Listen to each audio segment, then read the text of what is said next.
صراط الذين يصدون عن سبيلك ويكذبون رسلك ويقاتلون أولياءك. اللهم خالف بين كلمتهم وفرق جمعهم وشتت شملهم.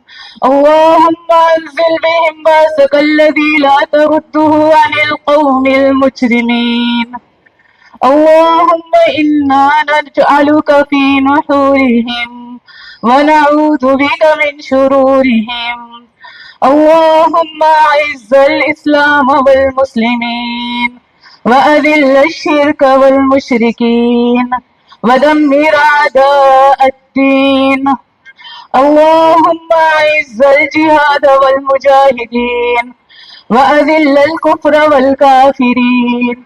يا ربنا لا تجعلنا فتنة للقوم الظالمين.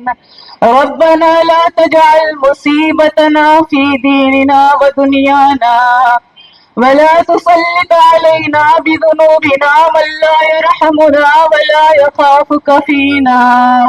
اللهم لك أسلمنا وبك آمنا وعليك